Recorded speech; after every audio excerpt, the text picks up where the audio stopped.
One humanoid robot fell in front of a live audience.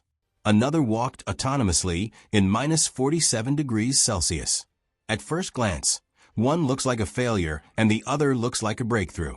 But together, these two tests reveal something important about where humanoid robots are actually heading, and why real-world testing is starting to matter more than perfect demos. Today we're breaking down two very different humanoid robot trials.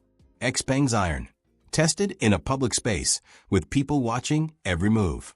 And Unitree's G1, tested in extreme cold where even humans struggle to operate. Let's start with the one that had the most eyes on it.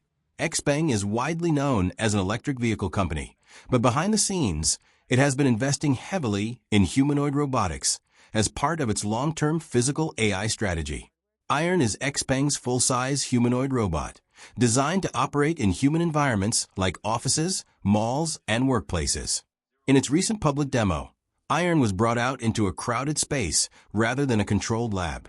This alone made the test unusual. No safety harness. No edited footage, just a robot walking among people. At first, Iron's movement looked surprisingly natural. The stride length, posture, and arm motion were clearly tuned to resemble human walking rather than rigid mechanical steps. This kind of gait requires constant balance correction, weight shifting, and real-time sensor feedback. But then, Iron lost balance and fell backward in front of the audience. The moment spread quickly online. Some viewers laughed. Others called it embarrassing. But here's what most viral clips don't explain. Humanoid walking is one of the hardest problems in robotics. Unlike wheeled robots, a humanoid is always one miscalculation away from losing balance.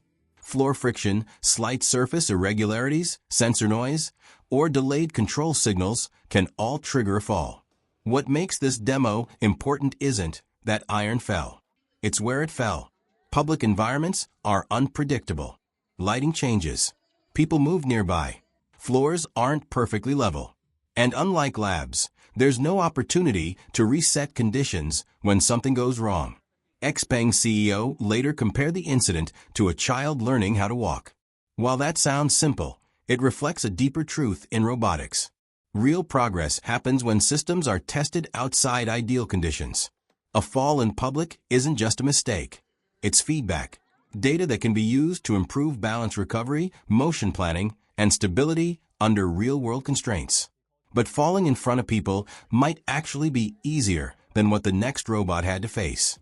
While Iron was being tested by human expectations, Unitree's G1 was being tested by the environment itself. Unitree recently sent its G1 humanoid robot on an autonomous trek in the Altai wilderness, where temperatures dropped to minus 47.4 degrees Celsius or minus 53.3 degrees Fahrenheit. This wasn't a short publicity stunt. The robot walked autonomously across snow-covered terrain, navigating the environment using onboard perception and satellite positioning. Over the course of the test, it reportedly took more than 100,000 steps. Extreme cold introduces challenges that don't show up in indoor demos. Battery efficiency drops sharply. Mechanical joints stiffen. Sensors can become unreliable. Even minor delays in control systems become dangerous when traction is limited. Despite this, the G1 maintains stable walking and balance without direct human control. That tells us something important about the system's robustness. This test wasn't about elegance or human-like movement. It was about reliability. Can the robot keep functioning when conditions actively work against it? And that's where the comparison becomes interesting. XPeng Iron represents the challenge of entering human spaces. Public environments demand social acceptance, safety, and visual confidence. A single fall can shape public perception, even if the underlying technology is advancing. Unitree G1 represents environmental endurance. If a humanoid robot can walk autonomously in extreme cold, it opens the door to applications in inspection, exploration, disaster response, and remote operations where humans struggle to work. One robot was judged by people. The other was judged by physics. And both tests expose different limits of current humanoid technology. The future of humanoid robots isn't about flawless demos anymore. It's about stress testing systems in the real world, among people and against nature. As these robots move out of labs and into uncontrolled environments, failures and breakthroughs will start to look very similar. They're both signs that humanoid robots are finally being tested where it actually counts.